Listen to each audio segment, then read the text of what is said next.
आचार्य कल्प पंडित टोडरमल जी द्वारा रचित मोक्ष मार्ग प्रकाशक ग्रंथ अधिकार 8वां उपदेश का स्वरूप।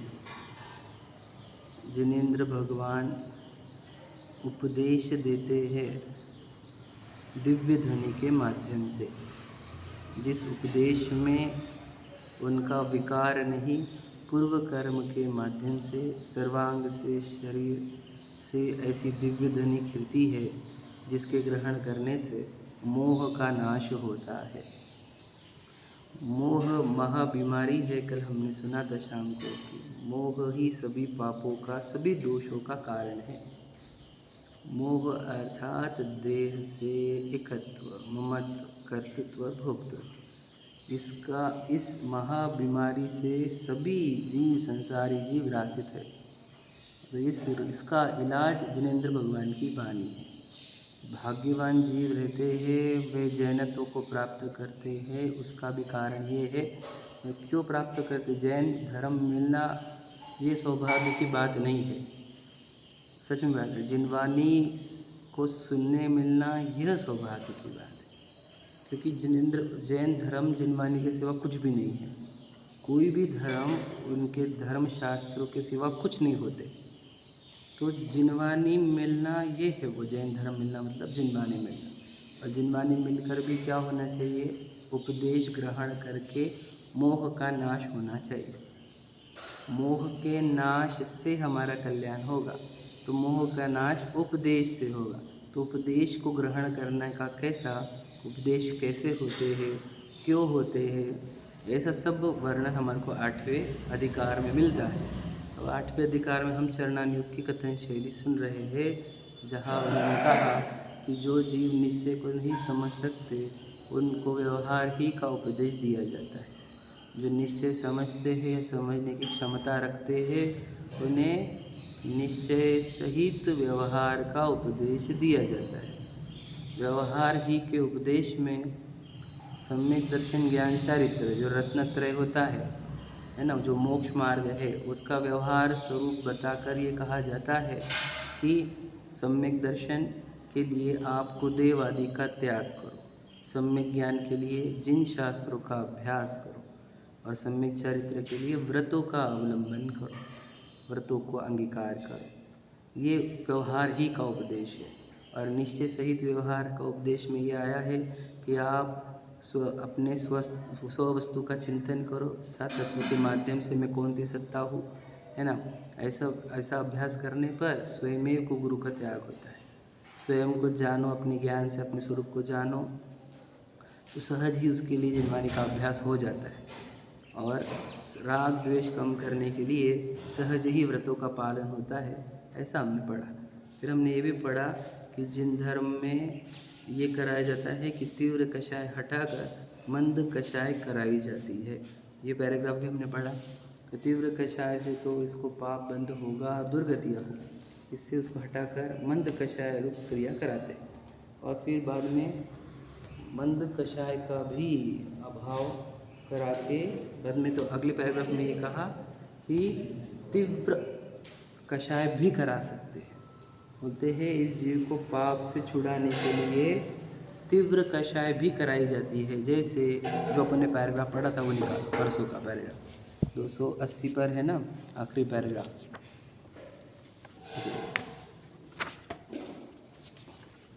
देखो क्या लिखा है कि कषाय जीवों को कषाय करा के पाप छुड़ाते। क्या क्या लिखा कि नरकादिक का भय दिखाकर पाप कार्य छुड़वाते हैं, पुण्य का लोभ दिखाकर, स्वर्गादिक का लोभ दिखाकर धर्म कार्यों में लगाते हैं, इंद्रिय विषय शरीर पुत्र धनादिक से दूर करने के लिए उनको मरण क्लेश का कारण बताते हैं, शरीर को अशुचि बताकर जुगुप्सा कराते हैं, पुत्र को धन का ग्राहक बताकर द्वेष कराते हैं, धनादिक को मरण क्लेश का कारण बताकर अनिष्ट बुद्धि कराते हैं, है ना। उपायों से धर्म प्रवृत्ति होती है, मतलब क्या करना चाहते हैं, कषाय करा के भी उसको वहाँ से छुड़ाकर धर्म में लेना कराना चाहते हैं। ये बहुत गहरी बात है। मतलब आप वही, मतलब कांटे से काटा की ही बात है कषाय से ही कषाय छुड़ाई। अब हम बता तो कषाय करता है ना, तो एक काम का ठीक है नहीं, तो ये कषाय कर, उसको कषाय ही कराए। जो पुत्र से कषाय कर, तू धन से कषाय कर, समझे कि नहीं। तो धन से कषाय करेगा, पुत्र से कषाय करेगा तो धर्म में आएगा, यह तेरी सब कषाय का नाश कर देंगे, ऐसा लिखा है। वही पैराग्राफ पढ़ते देखो। तो यहाँ पर क्या कहा, नाम स्मरण स्तुतिकरण पूजा दान शिलादिक इत्यादि इस लोक के दारिद्र्य दूर करते हैं, दारिद्र्य कष्ट। मतलब तो अगर ये करेगा तो दारिद्र्य भी दूर होगा, कष्ट भी दूर होगा। तो वो छोड़, पुत्र धनादि की प्राप्ति होगी, ऐसा निरूपण द्वारा उनके लोभ उत्पन्न करके धर्म कार्य में लगाते। समझ में आया? जो अपन पढ़ लिए थे, पूरी कषाय करा के है ना, बुरी जगह की कषाय हटाकर अच्छी जगह की कषाय कराई और उसका कल्याण किया। ठीक है, आगे इसी प्रकार अन्य उदाहरण जानना। यह प्रश्न है, कोई कषाय छुड़ाकर कोई कषाय कराने का प्रयोजन क्या? समझ रहे? एक कषाय छुड़ा रहे, दूसरे कषाय करा रहे, तो ये प्रयोजन क्या? तो दृष्टांत के माध्यम से दिया जाता है। जैसे रोग तो शीतांग भी है और ज्वर भी है।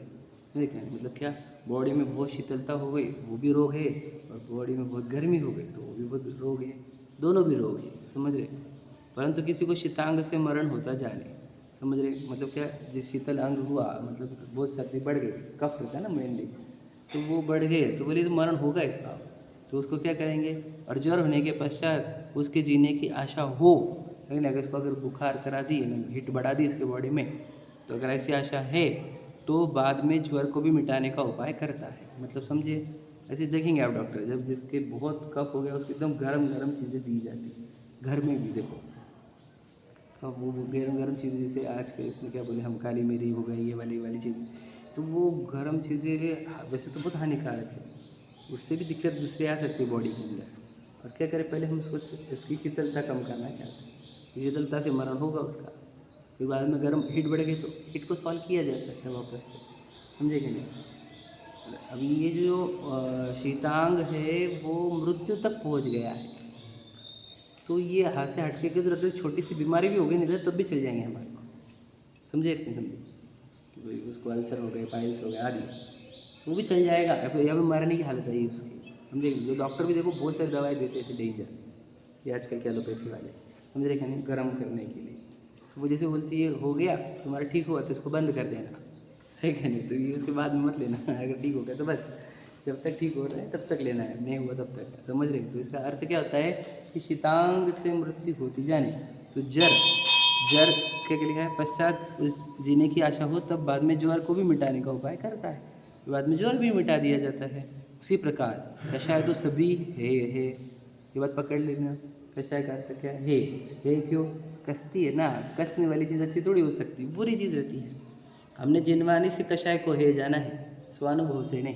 ये बात याद रखना। अनुभव मतलब क्या, कि हमको लगना चाहिए कि हाँ ये तकलीफ देती है, ये कसती है, ये दुख देती है, ये लगेगी तो छोड़ने का प्रयास होगा। समझे कि नहीं?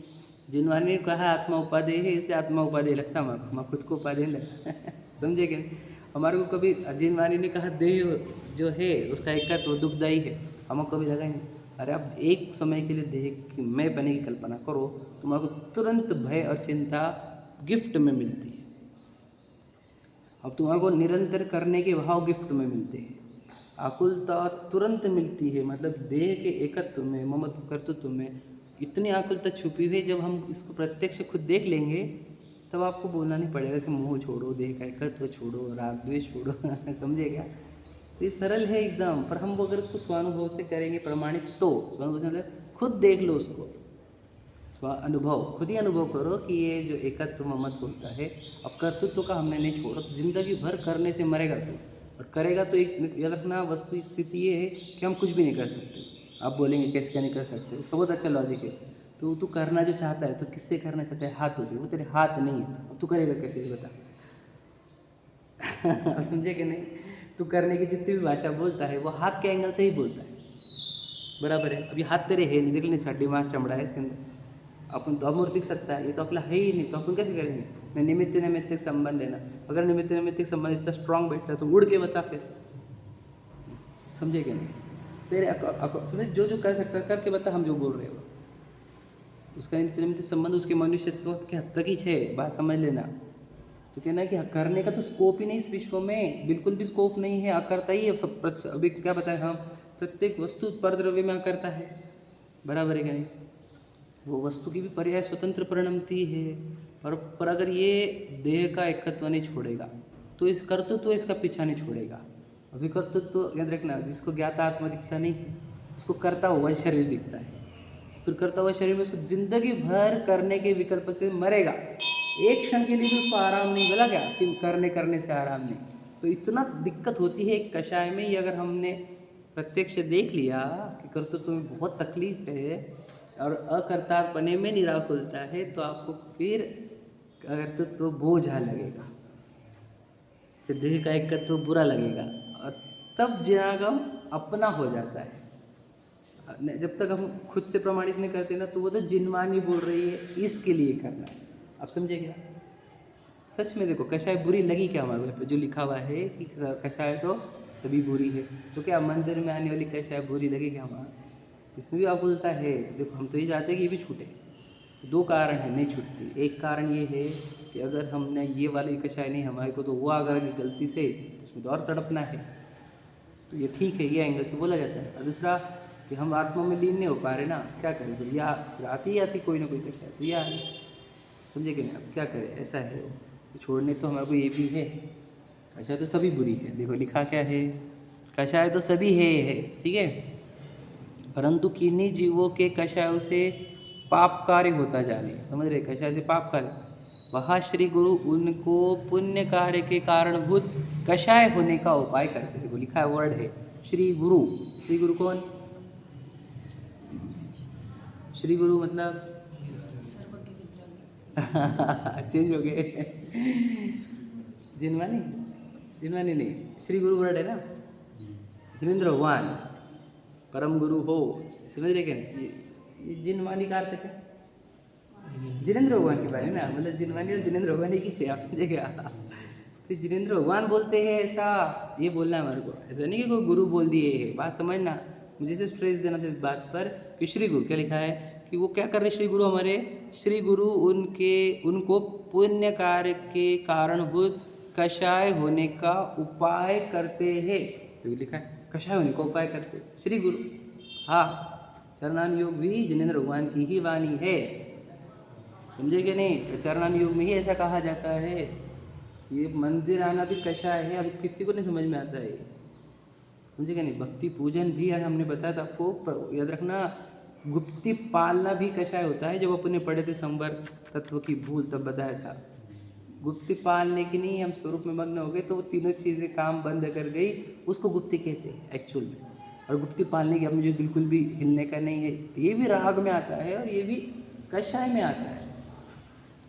सोचो, वो गुप्ती कषाय में आती थी, कहाँ सी बातें हो गई। बहुत गहरी बात है समझने जैसी। मतलब बिल्कुल इसको ऑब्जर्व करो, ये कषाय होती। तो जिनेंद्र भगवान ऐसे कषाय क्यों बोल रहे हैं? क्योंकि तू ये कषाय नहीं करेगा, तुझे मंदिर आने का राग नहीं होगा, तुझे मूवी जाने का राग हो सकता है, फिर तुझे दुकान जाने का राग होगा, है कि नहीं? तुझे वो प्रेम हो जाएगा। पर अगर तू मंदिर की सेवा नहीं करेगा तो घर की सेवा करते बैठेगा, साधर्मी की सेवा नहीं करेगा तो बच्चों की सेवा करेगा। समझे कि नहीं? तो फिर वो गड़बड़ हो जाएगी वहाँ पर। तो फिर तू भूल जाएगा कि मैं जीव हूँ, तो ये लगने लग जाएगा मैं मनुष्य। फिर तुझे दूसरे दुनिया भर के विकल्प आएंगे कि मेरे बच्चे के लिए मुझे ये करना है, मेरा बच्चा बहुत अच्छा है। तो फिर अब तू फंस गया। अब तेरे यानो मनुष्य वो बर्बाद हो जाएगा। इसलिए तू वो कषाय मत कर, ये कर क्या, गुरुओं की सेवा कर। कि उनके लिए आचार्य का प्रयोजन कर, ये कर वो कर। इससे क्या होगा, तुझे ये भी पता चलेगा कि मैं जीव हूँ, वो जीव है, वो कैसी तपस्या कर रहे। देखो, तो तुझे उसमें रहेगा ना, तो तुझे भूलेगा नहीं मैं जीव हूँ करके। तो ये कषाय कर, समझे कि नहीं? जिनवानी बोल सकती है, जिनेंद्र भगवान बोल सकते हैं कषाय कर। हाँ, यही तो बता रहे हैं सारे। ठीक है, देखो पश्चात उसके सच्ची धर्म बुद्धि। देखो वर्ड क्या है, सच्ची धर्म बुद्धि। अभी क्या रहता है सच्ची धर्म बुद्धि? बहुत मतलब वर्ड बहुत एक से एक है। मतलब हर एक वर्ड पे रुका जा सकता है। सच्ची धर्म बुद्धि मतलब क्या? सच्ची धर्म बुद्धि का अर्थ ये है कि मुझे धर्म करना है, ऐसा दिल से निकले। धर्म मतलब वही वितरागता, ज्ञाता दृष्टा, मुक्ति, सम्यक्त्व, मुझे ये प्राप्त करना है, मुझे वितरागता प्राप्त करनी है, ऐसी भावना जिसकी चलती है वो सच्चा धर्म बुद्धि वाला।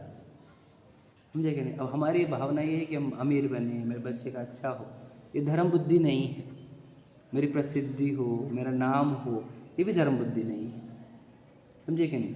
नहीं सब लोग जिनवानी को पढ़े सुने, ये भी धर्म बुद्धि नहीं है, याद रखना। जिसको ये भावना होती है कि मेरे अंदर वितरागता उत्पन्न हो, वो जीव को सहज जो उत्पन्न होता है कि धर्म सब जन सीखे, वो धर्म बुद्धि में आएगा। लेकिन धर्म बुद्धि का मेन क्राइटेरिया ये है कि मैं वीतरागी हो, मेरे राग द्वेष का अभाव हो, मेरे कषायों का अभाव हो, है ना, मेरे अंदर अतीन्द्रिय आनंद उत्पन्न हो, ये है धर्म बुद्धि। हुआ नहीं कुछ भी, याद रखना, अभी प्रकट हुआ क्या उसको? बिल्कुल भी नहीं, लेकिन धर्म बुद्धि जागृत हो गई। क्या समझे? ये बात समझना।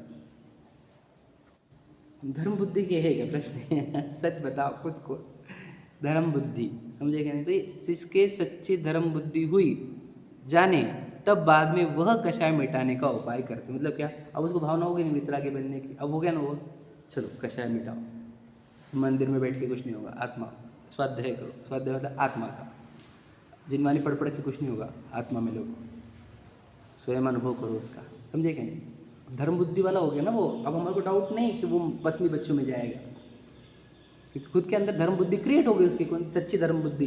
क्या वो खुद स्वयं ही चाहता है कि मैं अभी ये जन्म जरा मृत्यु से नाश करूँ, इसका ये जन्म मरण खत्म करूँ, मैं राग द्वेष खत्म करूँ, मैं ये कषाय खत्म करूँ। ऐसे उसके अंदर भावना जागृत हुई, हमने देखी है, तभी तो हमने कहा इसकी सच्ची धर्म बुद्धि हुई है। समझे कि नहीं? अब जब इसकी सच्ची धर्म बुद्धि हो गई, तो अब उसको ये कहेंगे हम क्या कि तू मंदिर वंदिर कोई टेंशन मत कर, तू स्वरूप का ध्यान करो अपने, ये भी कह सकते हैं बात। समझो क्या? अब कषाय छुड़ा दी पूरी, अब ज्वर भी मिटा देंगे उसका। आप समझे ना? अब ज्वर मिटाएंगे, पर कब? वही कौन सी केस है, याद रखना, सच्ची धर्म बुद्धि वाले को ही। अगर मैं आपको बोलूँ कि मंदिर में आने की ज़रूरत नहीं, बिल्कुल मंदिर आने की ज़रूरत नहीं, आत्मा का ध्यान करो, तो मुझे मालूम है तुम यहाँ से जाओगे आत्मा का ध्यान के लिए और दुकान पे जाओगे, पत्नी बच्चों के साथ रहोगे, खाओगे पियोगे, तो तुम्हारे कोई उपदेश नहीं है। कौन से? कि तुम आत्मा का ध्यान ही करो। हमारे लिए देव पूजा, गुरु उपासना, स्वाध्याय, संयम, तप, दान, ये उपदेश है। समझे कि नहीं समझे? तो ये क्या है? ज्वर है ये भी, समझ रहे? ये भी गर्मी है, ये कषाय है, तो ये कषाय कर भैया। तुझे धर्म बुद्धि जिस दिन होंगी, सच्ची धर्म बुद्धि, उस दिन हम तेरे को बोलेंगे ये कर मत। समझे क्या नहीं? बात समझ में? सच्ची धर्म बुद्धि मतलब ये उपदेश कब दिया? देखो वर्ड क्या है? पश्चात। पश्चात के बाद में क्या? बाद में। बाद में, तो बाद में का अर्थ क्या? कब? कितने साल? टाइम बताओ। 2 महीने, 6 महीने, 8 महीने, साल, 1.5 साल, 10 साल, 5 साल, 10 साल, 50 साल? कब? जब धर्म बुद्धि होगी तब। समझे क्या नहीं? जिस दिन हमारे को लगा धर्म बुद्धि हो गई, चलो मुझे क्या करना है? सुखी होना है। सुखी कैसे होते हैं? वीतराग भावों से, राग द्वेष का भाव होने से। तो बस राग द्वेष का भाव करो, चलो वीतराग भाव प्रकट करो अपने अंदर प्रकट करो, स्वयं को जानो पहचानो और लीन हो जाओ, बस। समझे कि नहीं? तो धर्म बुद्धि को शॉर्ट में सम्यक दर्शन भी कह सकते हैं, मतलब इन अदर सेंस। क्योंकि धर्म बुद्धि, उसको धर्म तो करना है लेकिन करते नहीं आ रहे, मतलब धर्म की श्रद्धा हो गई, लेकिन है तो वो सम्यक दर्शन भी है। तो उसको बाद में क्या उपदेश देंगे? लीन हो जाओ आत्मा में, चलो। समझ रहे? पश्चात।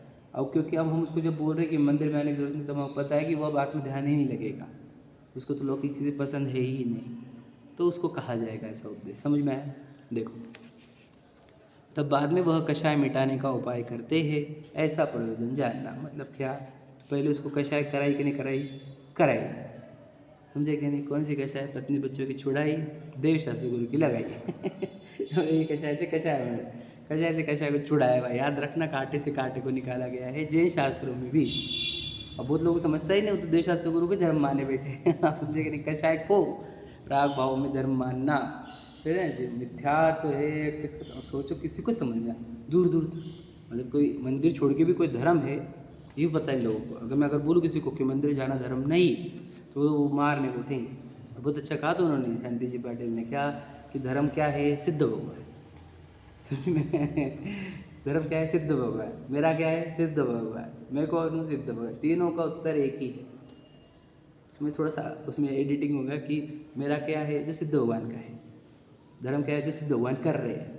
और मैं कौन हूँ? जैसे सिद्ध भगवान है। बस इतना ही है करेक्शन। समझे क्या नहीं? तो इतना तो है, मतलब सिद्ध एक ही उत्तर है। तो धर्म क्या है? अगर देखो मंदिर आना धर्म है तो सिद्ध भगवान धार्मिक ही नहीं है। आप समझे क्या? फिर तो सिद्ध भगवान को धार्मिक की परिभाषा से बाहर निकालो, और सब मुनिराजों को भी निकालो जो जंगलों में रहते हैं, है ना, और अनंत भगवान को भी निकालो। वो धार्मिक ही नहीं बचेंगे यदि हमने धर्म की परिभाषा ये कर दी कि मंदिर आना, पूजन, भक्ति, स्वाध्याय करना धर्म है, तो ये सब कार्य अरहंत, सिद्ध, आचार्य, उपाध्याय, साधु नहीं करते। समझे क्या? नहीं तो फिर ये डेफिनेशन कुछ तो भी गलत हो रही है हमारी, ये तो समझो। लोगों को इतना भी समझता नहीं कि सोचो इसको ये कर करके धार्मिक मानते। मैं तो बहुत धार्मिक हूँ, बहुत धार्मिक हूँ। धार्मिक की परिभाषा क्या देखो हमारी, समझे? पढ़ते आगे। तथा चरणान युग में जैसे जीव पाप छोड़कर धर्म में लगे, वैसे अनेक युक्तियों द्वारा वर्णन करते हैं, किसी भी करके, उसको कैसे भी करके, लॉजिक लगा लगा के, तर्क दे दे करके उसको हम धर्म में जोड़ेंगे। अनेक युक्तियों से लिखा है, अनेक युक्तियों द्वारा वर्णन करते हैं। क्या वर्ड है? पाप छोड़कर धर्म में लगे। धर्म का अर्थ क्या? यही है। मंदिर में आने को धर्म बोला जाता है चरणान युग में, ठीक है। वहाँ लौकिक दृष्टांत, दुनिया के दृष्टांत देंगे, समझेंगे नहीं? हम देंगे कि तुम्हारा को देख भैया, वो बिल गेट्स देख ले, वो सुखी है क्या, अंबानी देख ले, सुखी है क्या। लौकिक दृष्टांत हो कि वो राजा था, वो इतना था, समझेंगे नहीं? वो अंबानी था, वो एक्सपायर हो गया, धीरू भाई, क्योंकि बेटे की हालत देखो, ठीक है नहीं, अनिल अंबानी की। मुकेश तो हो गया समझो, पर वो उसका सुखी है क्या, वो बच्चों के लिए तड़प रहा। ऐसे एग्जाम्पल दे सकते। कौन सुखी है बता? ये लौकिक दृष्टांत है ना। ऐसे और भी है वैसे एग्जाम्पल। युक्ति देंगे, युक्ति मतलब लॉजिक्स देंगे या उदाहरण देंगे, ठीक है। न्याय वृत्ति द्वारा समझाते हैं कि देख, अगर तू ज़्यादा जमा करेगा तो किसी को ना किसी को कम पड़ेगा, और उसके कम पड़ने का जिम्मेदार तू रहेगा। युक्ति तो है इसकी, है कि नहीं? हमने कहते हैं गांधी जी ने ऊपर का वस्त्र त्याग कर दिया, दुपट्टा, सिर्फ धोती, पता है ना आपको? फेटे का भी कंसेप्ट कैंसिल कर दिया उन्होंने। नहीं भैया, फेटे को 3-4 मीटर लगता बोले, उससे भी वो भी नहीं पहनेंगे। सादी टोपी, गांधी टोपी गांधी जी ने पहनी ही नहीं, सुने ना आपने? तो क्यों बोले? ये मेरा आधा भारत नंगा घूम रहा है, मैं अगर इतने वस्त्र का प्रयोग करूँगा तो कैसे चलेगा? तो ऐसी बात है कि हम यहाँ पे जमा कर रहे प्रॉपर है, और किसी को कम पड़ रही ना। मैं आपको बताऊँ, भारत में इतनी महंगाई का कारण मोदी जी नहीं है। बोलो बोला, महंगाई का कारण कौन है? हाँ, परिग्रह। पता आपको? परिग्रह ही वो पाप है जिससे आज पूरी इंडिया तड़प रही है। मैं आपको बताऊँ, सब ने परिग्रह कम कर दिया। सोने का रेट, सबने बोला कि मैं 2 तोले रखूँगा, 5 तोले रखूँगा। सोने का रेट 5,000 रुपये हो जाएगा आज, समझे कि नहीं? सब ने बोला भैया मेरे को जितना चाहिए उतनी प्रॉपर्टी रखूँगा। सब प्रॉपर्टी के रेट 20%, 10% पे आएंगे, हाँ कि नहीं? सब अगर सब अपने जितना चाहिए उतना ही जमा करेंगे, हर चीज़ के रेट एकदम डाउन हो जाएंगे, हर चीज़ के। विचार करो, मतलब जो महंगाई से ये इतने लोग जो महंगाई से मर रहे, परेशान है ना, उसका जिम्मेदार मैं भी हूँ यदि मैं परिग्रह रखता हूँ, हाँ या नहीं? सीधी बात है, आप समझो। सीधी सीधी बात। मतलब ये क्या हो गई? हमने क्या किया? न्याय वृत्ति। न्याय क्या है? कि आपको जितना चाहिए उतना रखो। कल बताया ना, पड़ोसी को कितना देने का, आवश्यकता जितना, लग्जरी नहीं, लग्जरी नहीं, समझ रहे? लग्जरी के चक्कर में बहुत जनों का नुकसान है, समझे कि नहीं? क्या उधर उधर तड़प रहे लोग और अपनी इधर खुशी मना, किस बात का, समझे कि नहीं? तो इसलिए न्यायवृत्ति से भी ज़्यादा, फिर उसको जब ये प्रूव होगा कि हाँ मुझे ज़्यादा जमा करना नहीं है, तो उसका जो टाइम था दुकान पे एक्स्ट्रा बर्बाद होने वाला, वो जिन मंदिर में आएगा। वो आएगा इधर, और फिर जिनवानी सुनेगा तो उसको पता चलेगा मैं जीव हूँ, तो फिर वो सब कैसा छोड़कर भगवान भी बनेगा। तो हम न्यायवृत्ति से उसको बता रहे ज़्यादा कमा मत, समझे क्या नहीं? और जिनको एक लड़की है और बहुत सारी प्रॉपर्टी है, वो भी कमा रहा है, समझे कि नहीं? हम बोले क्यों भैया, क्यों? हाँ, आपकी केस नहीं है, मैं दूसरे, मेरे दिमाग में दूसरे केस है। मेरे दिमाग में अब आप दिख गए सामने से, मुझे आप याद आ गए। नहीं, हाँ वो भी बात सही है, बहुत प्रॉपर्टी है पर कमा क्यों रहे? तो अभी शादी हो जाएगी 2-5 साल में। बोला क्या? तो भी रुकते ही नहीं हो, रुकती। मैं बोला हमारे पास 2 लड़के, हम टेंशन ले रहे हैं उसका। तो कह रहे चाहता हूँ कि इसको ये पता ही नहीं चलता फिर भाई कि कोई कौन सी जर्नी है ये, कौन क्या कर लेंगे एक्स्ट्रा प्रॉपर्टी का, तुम कर क्या लोगे? 2 व्यक्ति तुम खाएंगे पिएंगे कितना? पर वो ये बुद्धि जनरेट नहीं होती। वो तो जिनवानी सुनेंगे, सच में अगर कोई आपको सुनाएगा और आप अगर बहुत अच्छे से स्वीकारोगे तो आपको जो एक्स्ट्रा टाइम मिलेगा वो सब जिनवानी में जाएगा। आज आप वही बोलते हो ना, टाइम ही नहीं, टाइम ही नहीं। हाँ, पता नहीं टाइम कहाँ जा रहा, समय किधर बर्बाद होता है ये हमको अच्छे से पता है, समझे कि नहीं। समय बर्बाद होने के दो तीन का, एक तो व्यापार, दूसरा बच्चे का मोह, तीसरा खान पान मतलब भोग विषय, इसमें तो समय बर्बाद होता है। इसलिए तेरे को पाप का है जिनवानी में। तो फिर वहाँ से छूटेगा तो इधर यहाँ पर आएगा, जब तेरे मुक्ति का अवसर है, यहाँ पर जब सुखी होने का अवसर है। और यहाँ पे तू एग्जैक्टली स्वयं के लिए आया है, बाहर तो तू परायों के लिए मर रहा है। ये तो तेरा पर्सनल ओन टाइम है। यहाँ पर तू अकेले में सोच सकता है, विचार कर सकता है कि मैं क्या कर रहा हूँ, मैं जीवन खत्म होने के बाद मैं कहाँ जाऊँगा। तो यहाँ तेरा भला है, तो इसलिए वहाँ से छुड़ाकर न्याय युक्ति से उसको यहाँ लेकर आते। तो देख समझ क्या फालतूपना है वो, ठीक है। देखो, न्याय वृत्ति द्वारा समझाते हैं, वह अन्य मत के भी उदाहरण कहते हैं। मतलब क्या, अन्य मतों में जो कहानियाँ फेमस है वो भी कह देंगे यहाँ पर, ठीक है। देखो लिखा है, प्रश्न उठा रहा है। जैसे सुक्त मुक्तावली में लक्ष्मी को कमल वासिनी कही, पढ़ी क्या आपने कभी ये? मैं किसी को भी पता नहीं है, मेरे को भी नहीं पता क्या रहता है, पर ऐसे दृष्टांत दिए जाते हैं जिनवानी में भी, समझ रहे। वह समुद्र में विष और लक्ष्मी उत्पन्न हुए, उस अपेक्षा से विष की भगिनी कही है, समझे कि नहीं। किसको? लक्ष्मी को। किसकी? विष की समझ रहे। वर्ड पहले का क्या था? लक्ष्मी को कमलवासिनी कहा, क्या? हाँ, अब समझ में आ रहा है, लिंक हो रहा है वो। देखो, सुक्त मुक्तावली कोई ग्रंथ होगा उनका, वहाँ पे लक्ष्मी को कमलवासिनी कहा, समझ रहे कि कमल कहाँ उगता है? कीचड़ में, समझेंगे नहीं। तो धन का उपजेगा कीचड़ में, ऐसे दृष्टांत दिया। कहाँ का लिया हमने? वो शास्त्र का है ना। दूसरा कि विष के साथ उत्पन्न हुई समुद्र मंथन में, तो वो तो जहरीली है क्या लिखा वर्ड उसको? विष की भगिनी, बहन है उसकी, ठीक है नहीं। इस प्रकार के तो तुमने दृष्टांत दूसरों के यूज करे, तुमने उसको वो कमलवासी ने कहा, विष की भगिनी कहा, दूसरे धर्मों के दृष्टांत, दूसरे शास्त्रों के दृष्टांत है। तो प्रश्न है, वह कितने ही उदाहरण आदि झूठे भी है। मतलब क्या? कोई समुद्र मंथन हुआ नहीं था, कोई उसके साथ आए नहीं थे लक्ष्मी, समझे क्या नहीं आप समझ रहे। वो दृष्टांत तो झूठा है, वो सकता है समुद्र मंथन थोड़ी होता कोई प्लेस में जैन धर्म में। वस्तु स्वरूप में कहाँ होता है समुद्र मंथन वहाँ से निकल रहा, समझे क्या नहीं।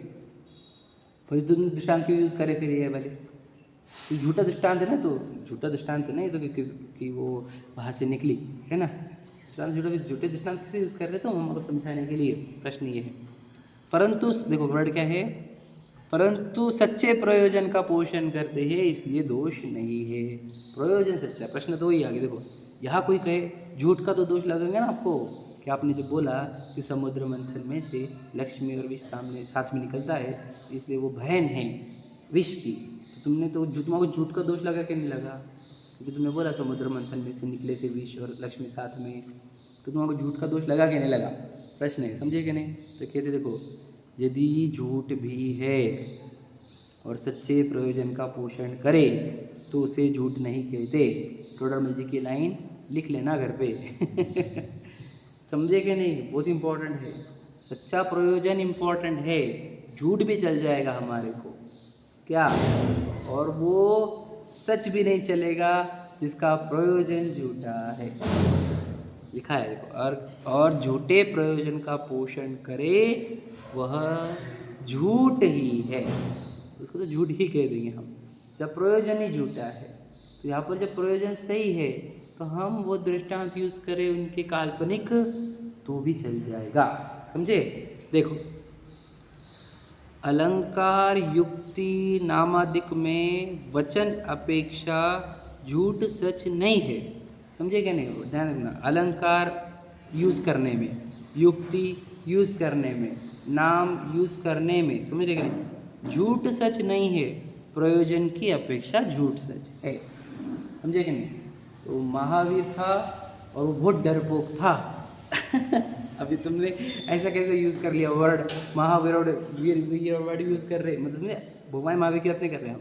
कोई लड़के का नाम महावीर, समझ लीजिए, तो बहुत डरपोक था, तो हमने झूठ बोला क्या कि तुमने उसको महावीर वर्ड भी बोल रहे हो उसको नाम, और उसको वो डरपोक भी बोल रहे। तो नाम के केस में वो 3 वर्ड लिए उन्होंने, नाम में, युक्ति में यानी कहानी के लॉजिक देते हुए, या अलंकार जब यूज़ करें, मैंने बताया था आपको उपमा अलंकार, अतिशयोक्ति अलंकार बताया था ना मैंने। तो उस केस में शब्द से झूठ सच नहीं रहता, प्रयोजन से रहता। मैंने क्या कहा, उसकी सुंदरता ऐसी थी कि देव देखने आते थे। एग्जाम्पल, तो कोई देव देखने को नहीं आया एक्चुअल में, लेकिन इससे हमने तुम्हारे अंदर महिमा डाली कि उसकी सुंदरता देवियों से भी ज़्यादा है, आप समझ लीजिए। तो ये क्या था, उपमा। तो तुमने झूठ बोला, देव तो आए नहीं थे। अलंकारों की भाषा में शब्द से सच झूठ नहीं होता, प्रयोजन से सच झूठ होता। क्या समझे, लिखा ना वर्ड, तो वही देखो, अलंकार हो, युक्ति हो, या नाम आदि हो, समझे कि नहीं। तो नाम हमने कैसे किसी को भी कैसे भी नाम रख देते हैं, देखिए ना, तो जो डरपोक है उसको महावीर नाम है कि नहीं। जो बुरे है उसका नाम राम है। अब समझ रहे क्या करें तुम। तो नाम के केस में, दृष्टांत के केस में, युक्ति के केस में, अलंकार के केस में शब्द सही झूठ नहीं होंगे। वर्ड क्या है, वचन अपेक्षा झूठ सच नहीं है। काय की अपेक्षा है, प्रयोजन की अपेक्षा झूठ सच है। जैसे तुच्छ शोभा सहित नगरी को इंद्रपुरी के समान कहते हैं। समझे कि नहीं, मैं क्या, शोभा बहुत अच्छी, मतलब वो नगरी बहुत सुंदर थी, समझ रहे कि नहीं। वर्ड की तुच्छ शोभा, मतलब शोभा उसकी तुच्छ थी, मतलब बहुत खास नहीं था, ठीक है। तो तुच्छ शोभा सहित नगरी थी, तो उसको उपमा क्या की दी, इंद्रपुरी। इंद्रपुरी मतलब इंद्रों के नगर जैसा था वो शहर। द्वारका तो कहते ही, समझे क्या नहीं।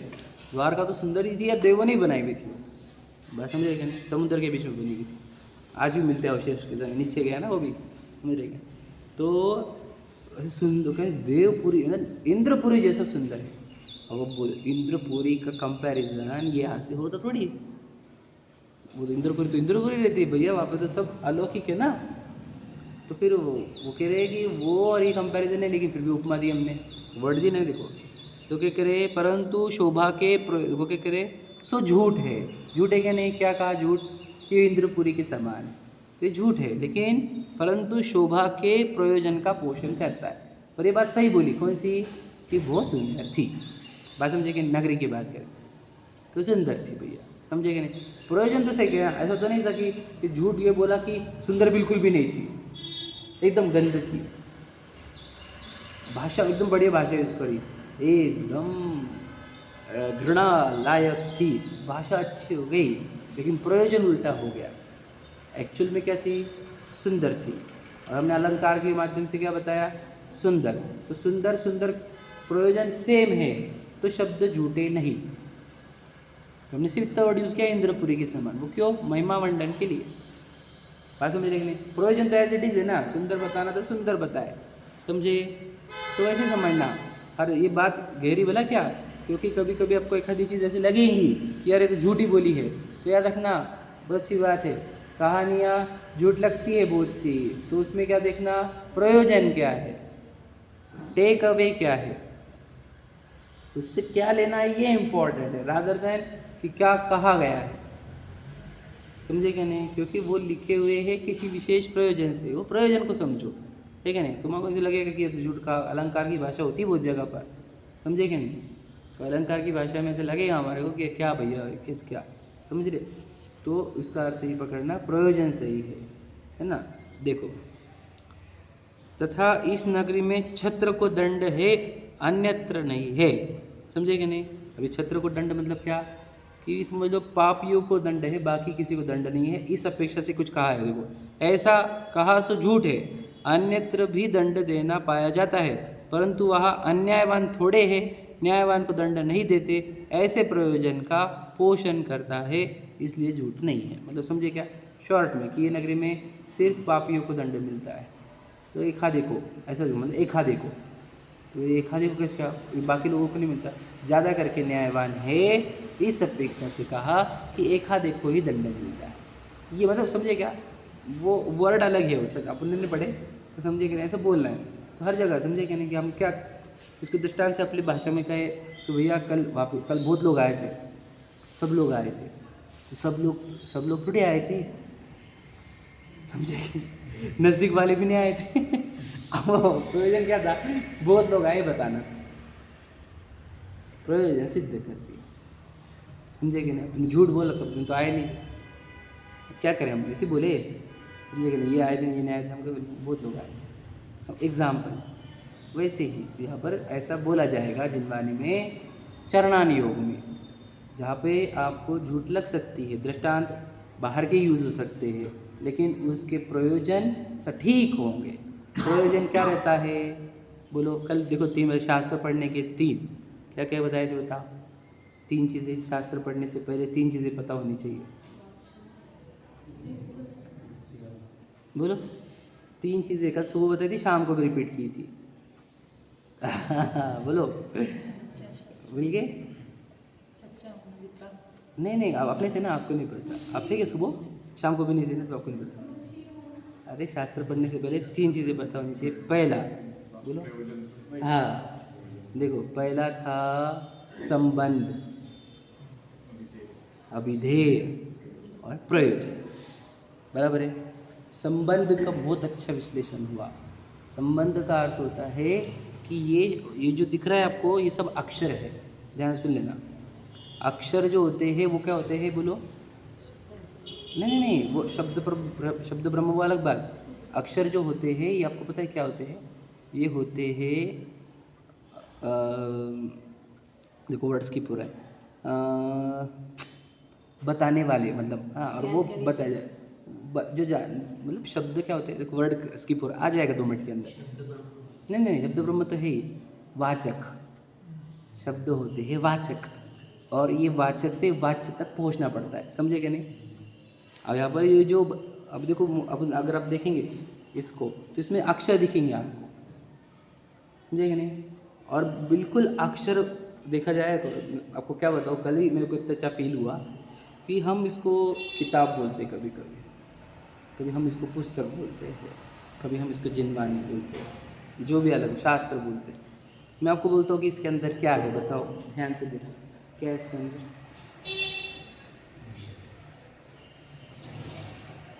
मैं आपको बताना चाहता हूँ कि इसके अंदर भगवान, देखो दिख रहा है, मुझे दिखता है, अब देखे तो क्या है, देखो मैं बताऊँ, क्योंकि यहाँ पर जो सिखाया जा रहा है ये यहाँ पर लिखे हुए हैं अक्षर, अक्षर से क्या बताया जा रहा है, विधि, कौन सी विधि, वितरागी होने की, वितरागी होने की विधि है ना, ये वितरागी होना मतलब भगवान होना, तो यहाँ पर तो भगवान ही है। ब्रह्म का है ना शब्द, ब्रह्म क्यों कहा इसको ब्रह्म वर्ड यूज़ किया जिनवाणी को, तो ये है एक्चुअल में ब्रह्म, सच बता रहा हूँ। आप वो संबंध से देखोगे तो ये वाचक है, समझे कि नहीं। ये मतलब कि यहाँ पे अक्षर लिखना नहीं था, टोडरमल जी को ध्यान से सुन लेना, एकदम सिंपल। टोडरमल जी के लिखने के फीलिंग में जाओ, वो क्या लिख रहे थे बताओ, मोक्ष और प्रकाशक लिख रहे थे, बताओ क्या लिख रहे थे वो, हाँ बोले, काहे की, भगवान बनने की, बस यही सुखी होने की विधि, भगवान बनने की विधि। तो यहाँ पर अक्षर है क्या, नहीं है, क्या है, भगवान बनने की विधि। तो यहाँ पे अक्षर क्यों लिखे, फिर अक्षर से भगवान बनने की विधि सीखी जाती है, इसको बोलते हैं, बोलो, वाचक, वाच्य, समझे बात, समझ रहे कि नहीं। जब पे वाचक है तो ये अक्षरों से आपके अंदर एक वर्ड फॉर्म होगा, अक्षर से ज्ञान में एक थिंग फॉर्म होगी, उससे फिर आप समझने लग जाओगे, समझेंगे। निश्चयवासी क्या है बताओ, आपने पढ़ा ना, तो क्या था, अक्षर थे, अक्षर से आपके अंदर एक इमेज क्रिएट हुई ज्ञान में, ये संबंध होता है, वाचक वाच्य संबंध। अभिधेय क्या है, वो विशुद्धात्मा, मतलब क्या बताना, क्या है इसमें कि धर्म कैसे किया जाता है, यहाँ का अभिधेय। तो निश्चय भाष को अलग किया, व्यवहार भाष को अलग किया, बताना चाहिए। अब प्रयोजन क्या है कि आप सुखी हो जाओ, आपके सुखी होने के लिए, मुक्त होने के लिए। तो जिनवाणी का प्रयोजन क्या है, ये बात समझना, वितरागता, सुखी होना, समझे कि नहीं। तो जो जिनवाणी में आपको चरणान योग में अगर कुछ मिला, ऐसी कहानियाँ, प्रथमान युग में से कुछ कहानियाँ मिल गई, चरणान युग में ये करने को बोला, आलू में इतने जीव रहते बोला, तो क्या करना? बोलो, इसका प्रयोजन मेरा सुख है। क्या समझे? नहीं समझे कि जिनमानी में अगर मुझे आलू प्याज खाने को नहीं बोला है तो क्यों बोला गया है? आप अगर समझ लो हम इसको एक्सेप्ट नहीं कर रहे, इसका अर्थ क्या? हमने जिनमानी में से प्रयोजन निकालना भूल गए कि इसमें तो मेरा ही प्रयोजन भाषित होता है, इससे मैं सुखी होऊंगा, आलू प्याज नहीं खाऊंगा तो। समझे क्या नहीं? ये हम नहीं पकड़ पाते। समझे क्या कह रहे? तो प्रयोजन क्या मैटर करता है? प्रयोजन ये मैटर नहीं करता कि वहाँ पर लिखा क्या है। समझे कि नहीं समझे? बताया ना उन्होंने कि मीठी बात करने वाले, समझे क्या नहीं, कौन? ठग रहते हैं। आप समझे क्या नहीं? तो मीठी बात वाले अच्छे लगते कि नहीं हमारे को? अगर मालूम पड़ा कि वो बहुत मीठी मीठी बात करता लेकिन आखिर में गेम बताएगा तो हमें को उसकी मीठी बातें कैसी लगती है? बुरी लगती है। क्यों? क्योंकि हमको पता है उसका प्रयोजन सही नहीं है उसका। समझे क्या नहीं? तो बातें अच्छी होना इम्पोर्टेंट नहीं है, प्रयोजन सही होना है। समझे क्या नहीं? हर जगह रखना पड़ा प्रयोजन। तो किसी किसी की बातें रफ हो, जैसे पप्पा हमेशा कड़वा बोलते, तू बुद्धू है, तू अक्ल नहीं तुझे, ऐसे भरेगा बेटा, तू लेबर बनेगा तू। अब पापा कड़वा बोलते बहुत। समझे कि नहीं? जनरली ना, किसी किसी के सॉफ्ट भी होते होंगे। हाँ, तो जनरली पापा कड़वा बोलते हैं, तो पापा कड़वा बोलते, लेकिन ये तो शब्द कड़क। समझे कि नहीं? प्रयोजन बिल्कुल सटीक, सही है कि नहीं? लौकिक एंगल से बोल रहा हूँ। तो ऐसे होता है कि प्रयोजन मैटर करता है हमेशा, शब्द नहीं, कहने का तरीका भी नहीं, प्रयोजन। तो यहाँ पर भी जिनमानी में आपको किसी कुछ आड़े टेढ़े शब्द लगेंगे, आपको आपके ज्ञान ऐसा बोलेगा ये क्या लिखा है, ये क्या लिखा है, ऐसा क्यों लिखा है, ऐसा क्यों लिखा है, ऐसा रहता है, ऐसा रहता है। प्रयोजन समझना, उन सबका प्रयोजन ये है कि आपके अंदर वितरागता, शांति, आनंद प्रकट हो, आप मुक्त हो जाओ इच्छाओं से, चिंताओं से, भय से। ये उद्देश्य है। और कौन सा उद्देश्य है बता? ये ना जिनवानी 1 रुपया लेती है आपसे, न बोलने वाले, न कोई कुछ।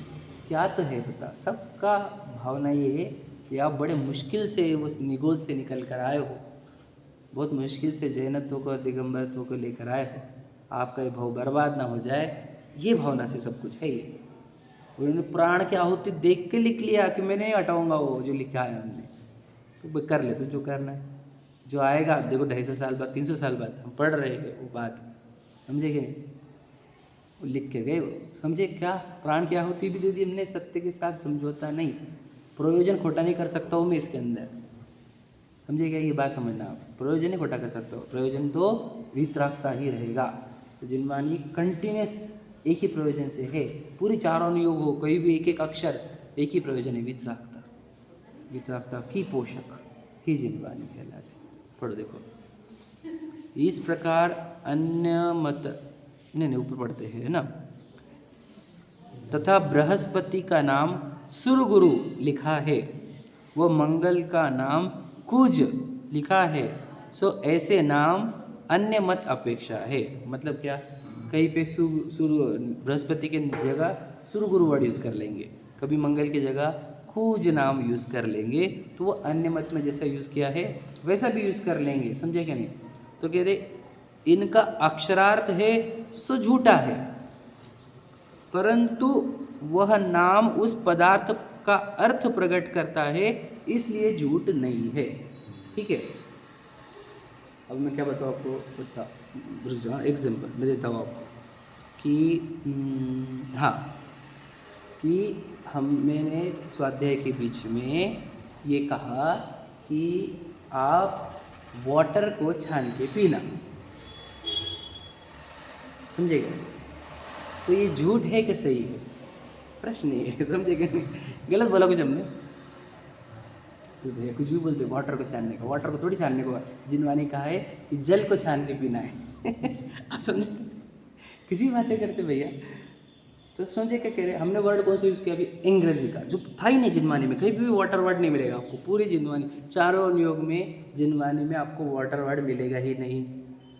वाटर वर्ड हमारे को मिलेगा बाइबल में, एग्जाम्पल। समझेंगे? तो तुमने वो शास्त्र का वर्ड यूज़ क्यों किया? प्रश्न ये है हमारा। एग्जाम्पल समझ रहे? मैंने तो पानी लिया, मैं दूसरा वर्ड यूज़ कर सकता हूँ, सोल यूज़ किया मैंने, सोल, वी आर सोल, समझे कि नहीं? तो अपने तो शुद्धात्म वर्ड यूज़ करना चाहिए तुमने, तो है कि नहीं? आत्मा वर्ड यूज़ करना चाहिए, है ना?